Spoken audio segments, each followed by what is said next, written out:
কুরবানি হবে মহান রবের সন্তুষ্টির জন্য। কুরবানি তো ফ্যাশন নয়, মানুষকে দেখানোর জন্য নয়। মানুষকে দেখানোর জন্য যদি হয় কুরবানি, ওই কুরবানি আল্লাহর দরবারে কবুল হবে না। কিন্তু আজকের আমরা কুরবানির নামে দেখতেছি ফ্যাশন চলতেছে। একদিনের কসাই নামে টি শার্ট বের করে অনলাইনে বিক্রি হচ্ছে, একদিনের কসাই, এরপরে ফ্যামিলি কসাই, এরপরে কুরবানির নামে নতুন নতুন টি শার্ট তৈরি করে বলা হচ্ছে এলাকার ভিআইপি কসাই। আপনার লিখতেছে কত সুন্দর করে টি শার্ট তৈরি করে, ওর ভিতরে লিখতেছে ধর্ম আর কুফাম। এইটা কি কোনো টি শার্ট লেখা হতে পারে? কুরবানি তো মহান রবের সন্তুষ্টির জন্য। আল্লাহ সুবহানাহু ওয়া তাআলা কুরআনুল কারীমের মধ্যে বলেন, কুল ইন্না সালাতি ওয়া নুসুকি ওয়া মাহইয়ায়া ওয়া মামাতি লিল্লাহি রাব্বিল আলামিন।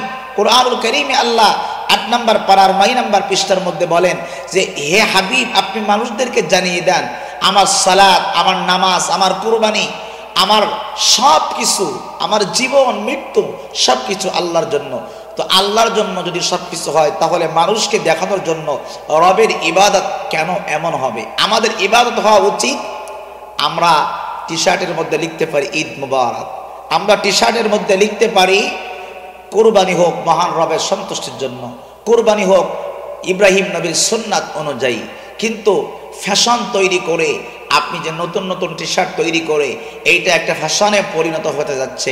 এই ধরনের টি শার্ট গরুর ছবি দিয়ে, প্রাণীর ছবি দিয়ে আপনি টি শার্ট তৈরি করে আপনি বিক্রি করতেছেন, আপনি ব্যবহার করতেছেন।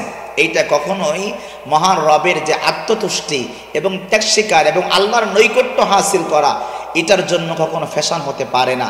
এজন্য আমাদেরকে কুরবানি মহান রব তাআলাকে খুশি করার জন্য, কারণ মহান রব তাআলা বলেছেন লা ইয়ানালাল্লাহু লুহুমুহা ওয়ালা দিমাউহা ওয়ালাকিন ইয়ানালুহুত তাকওয়া মিনকুম।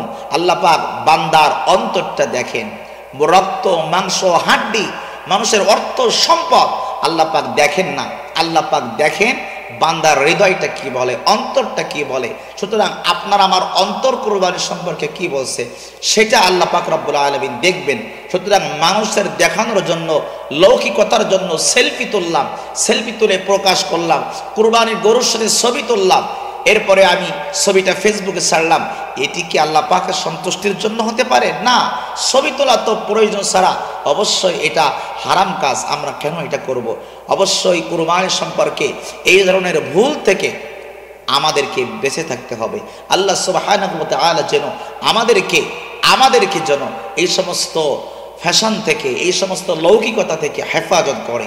ভালো থাকবেন, সুস্থ থাকবেন। আসসালামু আলাইকুম ওয়া রাহমাতুল্লাহি ওয়া বারাকাতুহু।